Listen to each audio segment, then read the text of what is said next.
Hi, and welcome to Knowledge Rush. Get ready to be blown away by the most fascinating and intriguing facts you have ever heard. Always remember, the information provided by Knowledge Rush is for general information and educational purposes only and is not a substitute for professional advice.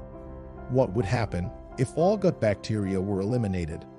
If you were to get rid of all the bacteria in your body, you'd be in a pretty bad state. So, what would happen if you were to remove all of the microbes living both outside and inside you? There are 100 trillion of them, which is 10 times the amount of your body's cells. If the majority of them living in your colon were to be wiped out, what would be the consequences? Well, firstly, these microbes recycle 90% of the bile made from your liver, which is stored in your gallbladder.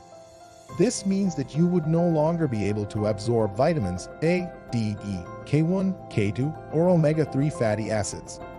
You'd also have a major deficiency of certain healthy fats, leading to an array of consequences. Additionally, you'd no longer be able to produce B vitamins or vitamin K.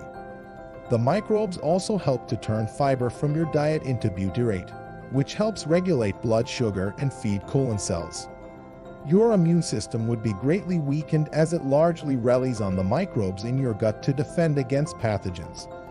You also wouldn't have lactic acid as a defense, and the epithelial gap would be unable to be maintained, leading to a leaky gut and a variety of allergies and food intolerances.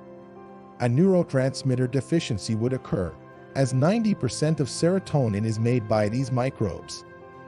You also wouldn't be able to combat infection, would have blood sugar issues, and wouldn't be able to absorb vitamins, minerals, proteins, or detoxify.